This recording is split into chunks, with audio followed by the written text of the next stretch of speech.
waaw frère xadis bii nii dafay jàngale lu am solo rek ndax lu jëm ci doom bu jigéen ndax di gis nga araab yi dañoo amoon benn sunna benn tradition ci ñoom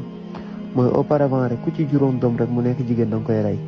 da nga koy gas suul da nga koy enterré vivant mu nekk loo xamante ne lu bon la lu yees nga gis alxuraan bu mu ñëwee yonent bi bu mu ñëwee changé loolu alxuraan sax di leen laaj naa leen bi ay zambin xutilat ñoom kat lan moo tax ñu leen di rey ndax dañoo def benn bàkkaar bu tax waral loolu déedéet defuñu dara waaye ñoom kat ak ñàkk a xam ak seen ñàkk a doyee di yaakaar ne rek à chaque fois doom bu góor moo gën doom bu jigéen moo tax ñuy def loolu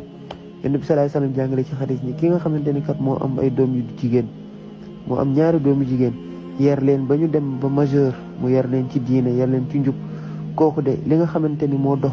digganteem ak yonent bi sallallahu alayhi wasallam mooy rek diggante baaraam bi ñuy joxoñi ak baaraam bi ñuy taayaa